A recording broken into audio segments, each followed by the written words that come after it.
नमस्कार। आज के लगभग एक सप्ताह पूर्व मैंने एक वीडियो बनाया था लक्ष्य का निर्धारण। उस वीडियो को विद्यार्थियों और मेरे शिक्षक साथियों ने बहुत पसंद किया। उससे मुझे ऐसा लगा कि लक्ष्य को प्राप्त करने के लिए प्रयास करने के संबंध में और लक्ष्य को जिन लोगों ने बहुत कठिनाइयों के साथ प्राप्त किया है, उनकी सफलता की कहानियों से प्रेरणा लेने के लिए मुझे सफलता के प्रयास और सफलता की प्रेरणा से संबंधित कुछ वीडियो आपके समक्ष बनाकर प्रस्तुत करना चाहिए। उस श्रृंखला में आज पहला वीडियो आपके समक्ष है, सफलता की प्रेरणा भाग 1। और आज हम थॉमस एल्वा एडिसन के बारे में चर्चा करेंगे। महान अमेरिकी वैज्ञानिक थॉमस एल्वा एडिसन आज के दिन, आज 27 जनवरी है, बल्ब के आविष्कार के पेटेंट के लिए जाने जाते हैं। आज ही के दिन सन 1880 में उन्हें बल्ब के आविष्कार का पेटेंट मिला था। बड़ी रोचक कहानी है। प्रयास, असफलता, फिर प्रयास और अनेकों बार प्रयास, और उसके बाद इतिहास रच देने की कहानी थॉमस एल्वा एडिसन की कहानी है। 11 फरवरी 1847 को आपका जन्म हुआ और 18 अक्टूबर 1931 को आपका देहावसान हुआ। 1879 से 1900 के मध्य आपने अपने से संबंधित बहुत सारी खोजें की और उनका पेटेंट भी करवाया। यहाँ ये उल्लेखनीय है कि थॉमस एल्वा एडिसन को उनके बचपन में उनके विद्यालय से कमजोर बुद्धि बालक कहकर निकाल दिया गया था, और उस कमजोर बुद्धि बालक ने अपने दम पर सालों की कड़ी मेहनत के पश्चात, हजारों प्रयासों में विफल रहने के बाद भी दुनिया को अनेकों आविष्कार के तोहफे दिए। एडिसन ने बल्ब का फिलामेंट बनाने के लिए 2000 अलग अलग सामानों को आजमाया, और उसके बाद उन्हें सफलता मिली। आज ही के दिन 27 जनवरी 1880 को उन्हें बिजली के बल्ब का पेटेंट मिला। जब वो अपने प्रयासों में हजारों बार नाकाम हुए, तब एक पत्रकार ने उनसे सवाल किया कि हजारों बार फेल होने के बाद सफलता पर आपको कैसा लग रहा है। इस पर एडिसन ने कहा, मैं 1000 बार फेल नहीं हुआ, बल्कि मैंने सफलतापूर्वक 1000 ऐसे तरीके खोज लिए हैं जो काम नहीं करेंगे।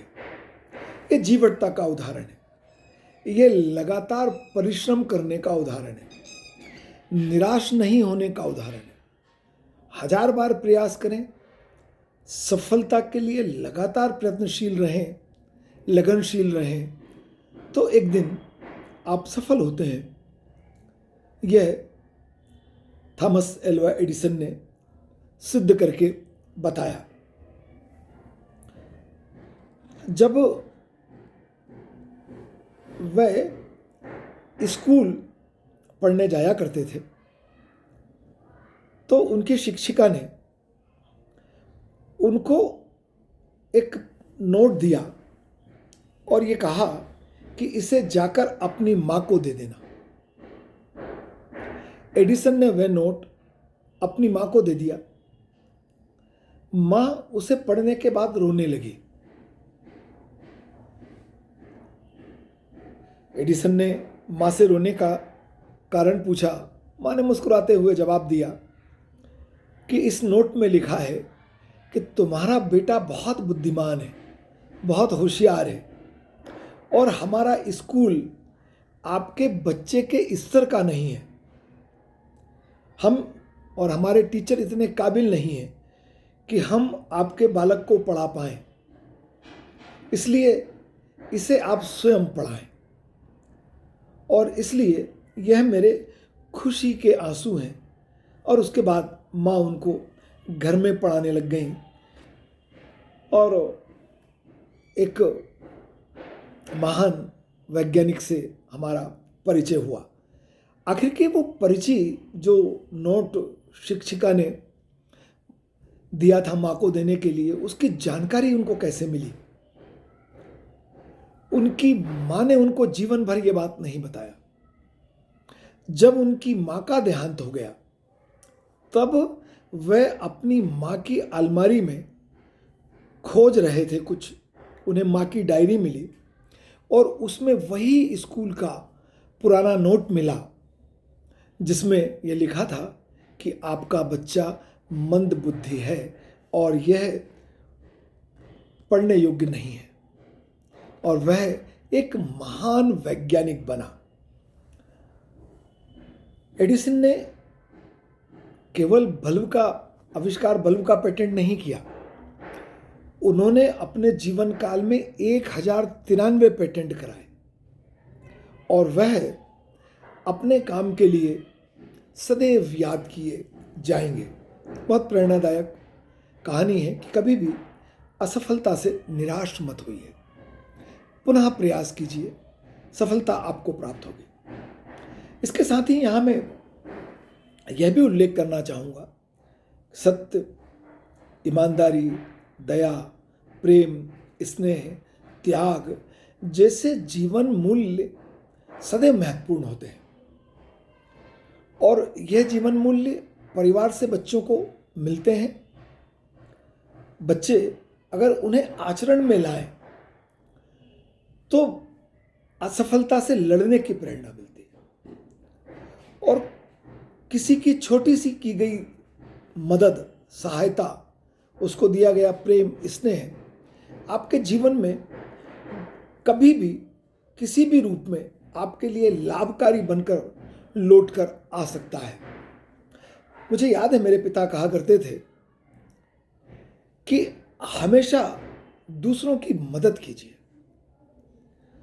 वह ये भी कहा करते थे कि मदद का कोई पैमाना नहीं है कि आपको धनवान होना पड़ेगा, आपको सक्षम और शक्तिशाली होना पड़ेगा, आपको बहुत बुद्धिमान होना पड़ेगा।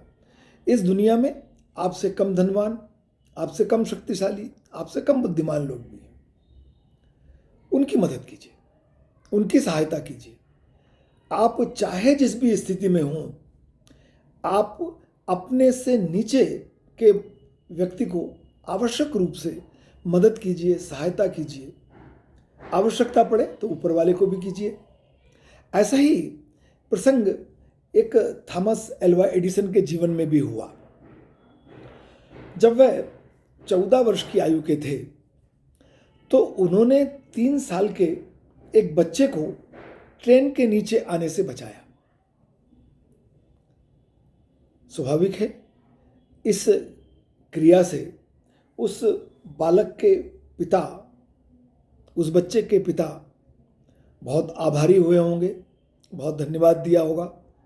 और उसका परिणाम यह हुआ कि उन्होंने थॉमस एल्वा एडिसन को टेलीग्राम मशीन चलाना सिखाया। और देखिए आप, यह उनके जीविका का आधार बना और वैज्ञानिक प्रयोगों के लिए इससे उन्हें बहुत सहायता मिली। हुआ यह कि थॉमस एल्वा एडिसन ने टेलीग्राफ मशीन चलाना सीखने के बाद एक रेलवे स्टेशन पर टेलीग्राम मशीन को चलाने की नौकरी ग्रहण कर ली और उन्होंने आग्रह करके अपने नौकरी का समय भी रात का करवा लिया ताकि उन्हें दिन में अपने प्रयोगों को, अपने वैज्ञानिक प्रयासों को करने के लिए समय मिल सके। ये थॉमस एल्वा एडिसन की कहानी है।